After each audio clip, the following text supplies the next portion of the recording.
segundo escreveu Lucas, capítulo 11, diz assim a palavra do Senhor. E aconteceu que, estando ele a orar, quem? Jesus.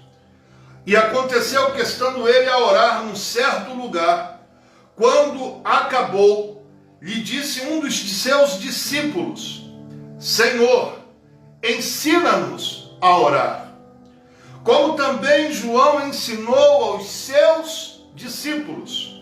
Versículo 2: E ele lhes disse: Quando orardes, dizei: Pai nosso, que está nos céus, santificado seja o teu nome, venha o teu reino, seja feita a tua vontade, assim na terra como no céu. E eu vou parar por aqui.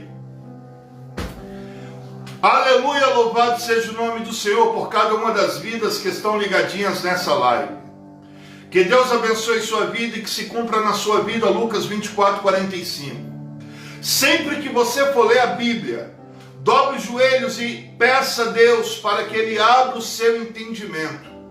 Lucas 24:45 diz que o Senhor Jesus declarou, e a palavra declara que então abriu-lhes o entendimento. O Senhor Jesus abriu o entendimento dos seus discípulos, para que eles pudessem compreender, alcançar entendimento da palavra de Deus, para que eles pudessem compreender as Escrituras. E Deus nessa noite quer falar comigo e quer falar contigo mediante essa palavra. O texto que for lido aqui refere-se a um momento de muitos, em que Jesus está orando.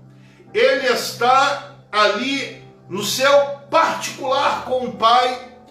Mas o que me chama a atenção, amados irmãos e irmãs que estão ligadinhos nessa live, é que de 12 discípulos, havia um que estava observando a uma certa distância. Ele observava Jesus falar com o Pai. E essa observação não era fruto do acaso, mas ele ali observava com um desejo sincero, ardendo na sua alma, de querer aprender como se deve falar com Deus. A palavra de Deus diz que quando se refere à oração, ninguém sabe orar como convém.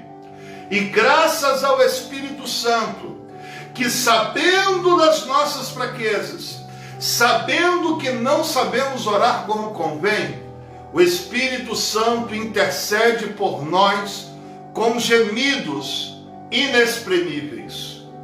Gemidos que o intelecto humano é incapaz de dimensionar, de decifrar a profundidade do significado desse gemido.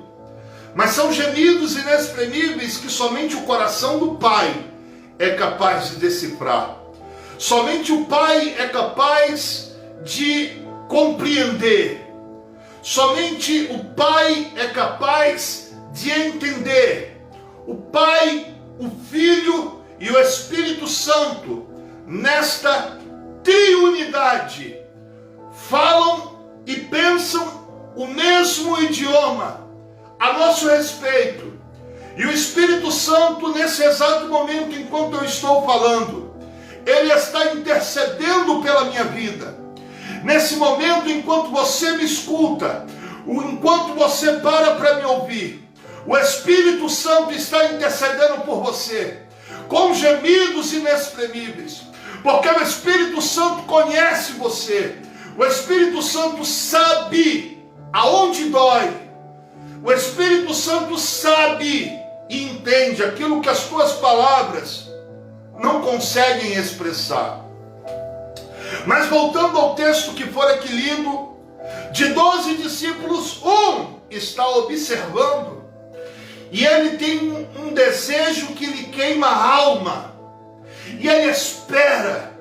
Cada segundo ali da oração de Jesus é um segundo de expectativa daquele discípulo que desejava com toda a sua alma aprender como se devia orar, como ele deveria se apresentar ao Pai, de que maneira ele poderia falar com Deus.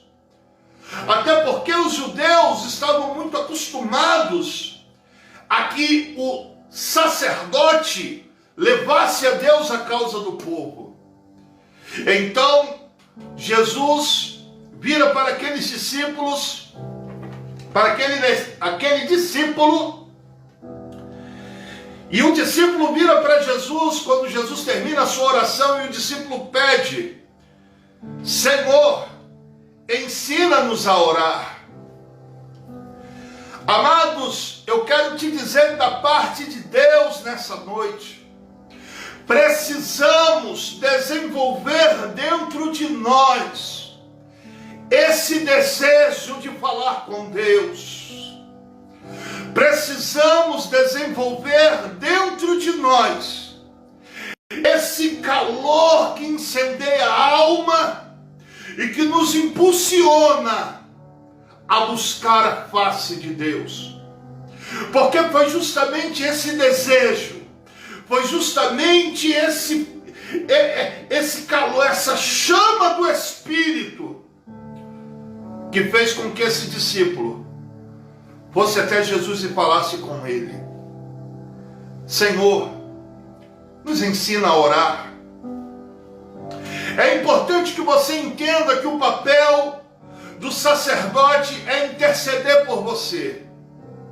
É o meu papel como pastor, como irmão em Cristo, como sacerdote, interceder pela vida do povo.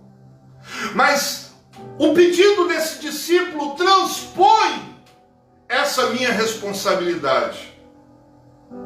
Porque esse pedido do discípulo vai nos levar ao entendimento de que há a necessidade do povo entrar na presença de Deus, do povo ir até Deus. Você observa que aquele discípulo, ele poderia ter se limitado ao pedido de oração.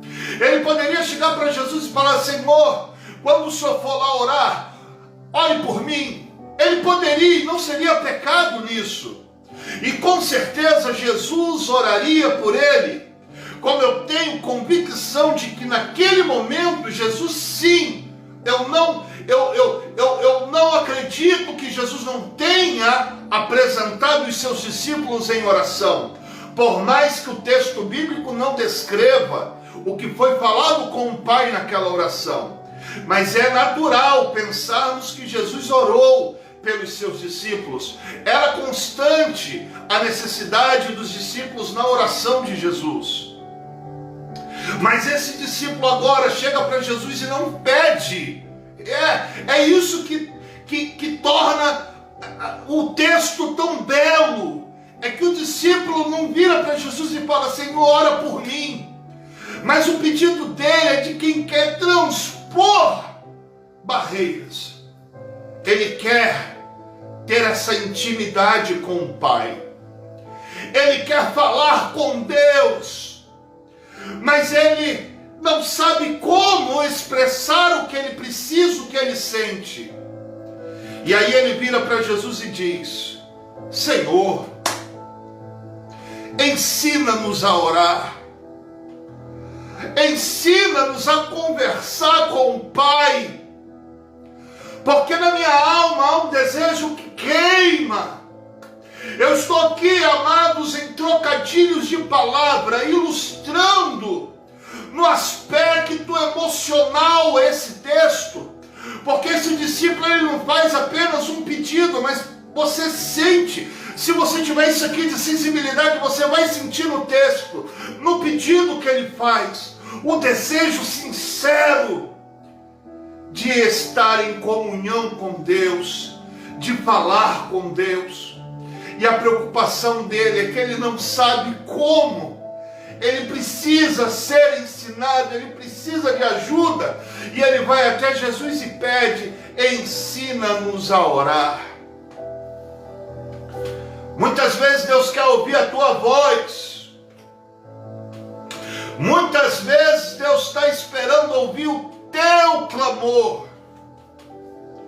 É bom e não para aos seus líderes, aos seus pastores, porque o nosso papel como pastor, o meu papel como pastor, é orar por vocês.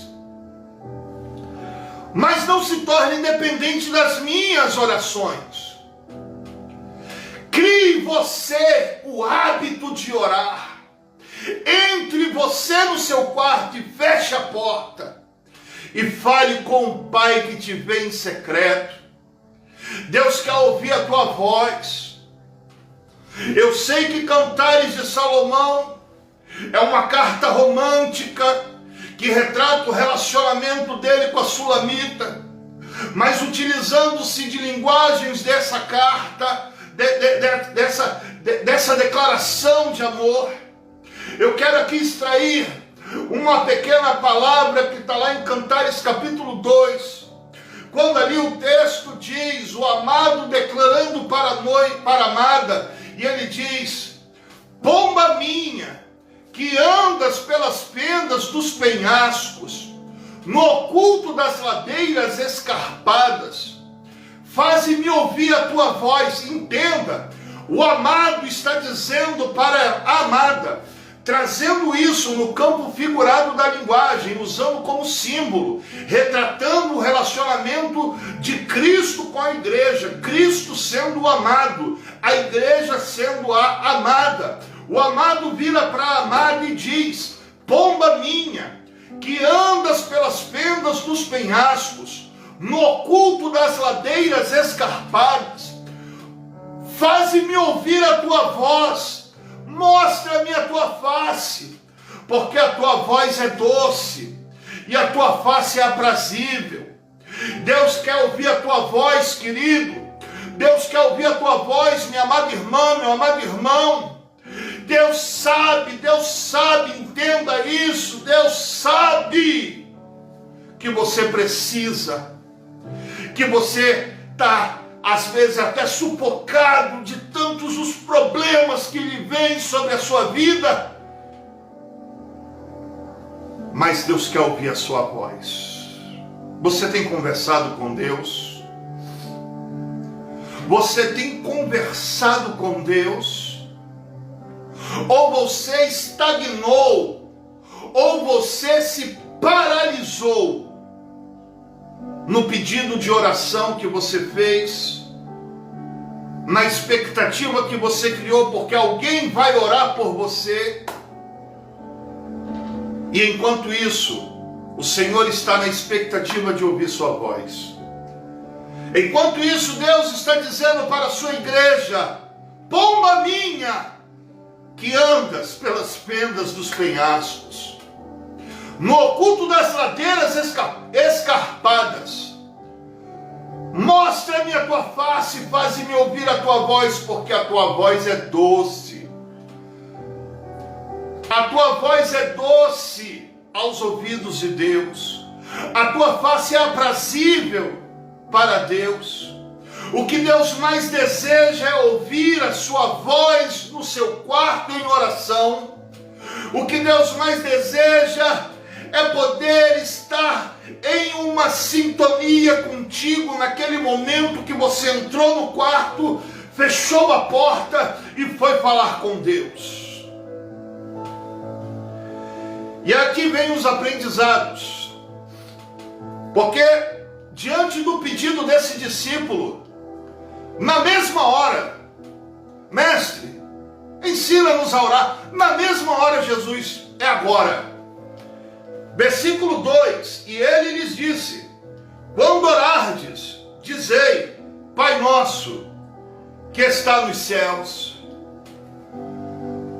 O Pai Nosso, ensinado por Jesus, não foi dado como uma reza, mas como uma referência, como um modelo que possa conduzir o nosso momento com Deus.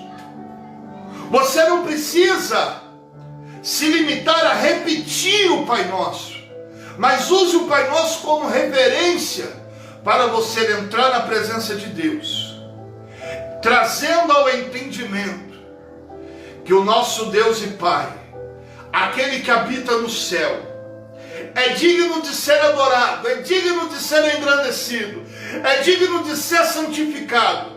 E quando ele disse, quando orardes, dizei, Pai nosso que está nos céus, santificado seja o teu nome. Ou seja, entre na presença do Deus vivo, do Deus único, do Deus verdadeiro, já adorando a sua grandeza, já exaltando e magnificando e glorificando o seu nome. Venha o teu reino, o teu governo. É importante que você entenda que o reino de Deus está intimamente relacionado com o governo de Deus. O reino de Deus não se trata nesse contexto apenas de um sentido monárquico, de uma estrutura monárquica. Quando você diz, venha o teu reino, e na sequência você declara, seja feita a tua vontade, você está dizendo para Deus, governa a minha vida, Senhor. Governa a minha casa, governa a minha vida, me governa por inteiro, governa meu corpo, minha alma, meu espírito, minha mente, meu coração. Me governa, vem sobre mim o teu reino, governa a minha vida, reina sobre mim. É isso que você está declarando. Você está pedindo para que o Senhor reine sobre você. E na declaração diz, seja feita a tua vontade, assim na terra como no céu. Não adianta pedir para Deus reinar se você não vive segundo a vontade de Deus.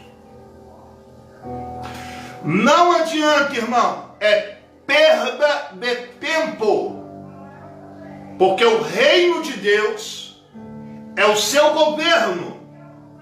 E quando eu me coloco no centro da vontade de Deus, quando eu busco viver segundo a vontade de Deus, o reino de Deus vem sobre a minha vida. O seu governo é estabelecido na minha vida. Eu posso dizer que Ele é o meu Senhor, porque eu não mando em mim, eu não faço o que eu quero, mas a vontade dEle é feita. A vontade de Deus, diz a palavra, é sempre boa, mesmo que aos teus olhos não pareça. Porque nós temos a limitação visual de ver o agora, Deus enxerga o amanhã. E há caminhos que para o homem parecem bons, mas o final deles é caminho de morte. E Deus, conhecendo o último capítulo da história da tua vida, Deus vai te dizer não, muitas vezes. Porque Ele sabe que no final da estrada existe uma sepultura aberta, existe um laço do diabo armado contra a tua vida. E Deus, para te dar livramento, Deus, para te guardar e te proteger, Ele vai dizer não acerca daquilo que às vezes você pede a Deus. Mas aqui entra o X da questão. Seja feita a tua vontade, boa, perfeita, agradável, sempre. Mas pastor, por que Deus permitiu isso? Você está falando daquele que conhece o último capítulo do livro. Você está questionando aquele que conhece a última página da história da sua vida. E se Deus fez e faz como faz, não compete ao vaso questionar o oleiro, por que tu fazes assim? Basta a nós tão somente o entendimento de que os pensamentos de Deus a teu respeito, a meu respeito, são pensamentos de paz e não de mal, para te dar o fim que você deseja. Coloque isso na sua cabeça. Os pensamentos de Deus a teu respeito são pensamentos de paz e não de mal. Por pior que a adversidade seja, por pior que o momento seja, você crê que Deus está no controle? Você tem buscado, você tem orado, você tem descansado no Senhor? Ou aqueles louvores belos que você canta, que expressam fé, que expressam confiança em Deus, são meras palavras vazias? Ou você é mais uma pessoa que recita o Salmo 91, mas não vive o que está escrito nele? Ou você é mais uma pessoa que recita Salmo 46, mas não vive a certeza do texto que diz: o Senhor é refúgio e fortaleza, socorro bem presente na hora da angústia. Se você vive, se você crê na palavra de Deus, confie e descansa nele, porque Deus está no controle. Ele não perde o controle. Ele nunca perdeu e jamais perderá, porque Ele é Deus, Ele é perfeito, Ele é maravilhoso. E o texto da nossa reflexão vai finalizar nessa parte: seja feita a tua vontade, não a minha. Seja feita a vontade de Deus. Ó, eu amo essa palavra. Amo. É um tesouro. Ame a palavra de Deus. Ela é a maior profecia. Se existe alguma profecia a qual você deve se guiar, é através dessa aqui, ó. É essa profecia aqui, ó. Guie-se por ela. Ela te leva para o céu, não tem furada. Quem fala através desse livro aqui com você é o próprio Deus vivo. Creia, confie, descanse. Creia, confie e descanse naquele que te fez a promessa. E aceite a vontade de Deus. Não entre em contradição. Não se contradiga nas tuas orações. Ao pedir a Deus que venha o reino dele, mas quando entra o aspecto seja feita a tua vontade, a história toma outro rumo. Seja feita a tua vontade. A vontade de Deus é sempre melhor do que a nossa, sempre. Está orando? Está pedindo segundo a vontade dele? Vai acontecer. Porque se tiver no coração dele, saiu da boca dele, é decreto. Uma vez eu disse, e finaliza essa reflexão, Jeremias 29:11 diz que os pensamentos de Deus a meu respeito são de paz e não de mal, para me dar o fim que eu desejo. Mas isso está condicionado se o desejo do meu coração estiver alinhado com o desejo do coração dele. Se eu estiver vivendo não segundo o meu querer, mas segundo a vontade dele. E aí as bênçãos de Deus vêm. Mesmo que você não entenda, não murmure, faça como Abacuque, vá para a torre da vigilância. Amém. Quero agradecer a todo mundo que assistiu essa live. Quero deixar essa palavra de reflexão. Entra no teu quarto, fecha a tua porta, conversa com Deus, aceite o governo dele sobre a sua vida. Que Deus, quando entra em ação, eu nunca vi Deus entrar em cena e ser final, e a história terminar um final infeliz. Não. Sempre que Deus entra em cena, de uma maneira ou de outra, é final feliz, porque a vontade dele é boa, perfeita e agradável. No momento pode ser que não venhamos a entender, mas lá na frente nós vamos compreender o porquê e o para quê que passamos pelo que passamos nessa vida. Eu sei de uma coisa: Jesus te ama, e muito, mais do que teu pai, mais do que tua mãe, mais do que tua esposa, mais do que teu marido. Jesus te ama mais do que qualquer ser vivo nesse planeta. E por você, e para você, por você e para você, Ele quer o melhor. Os pensamentos de Deus são de paz e não de mal, para vos dar o fim que você deseja. É a palavra. Não estou aqui usando de artifício, de estratégia para mexer com o teu emocional. Estou apresentando a palavra. Creia. Amém?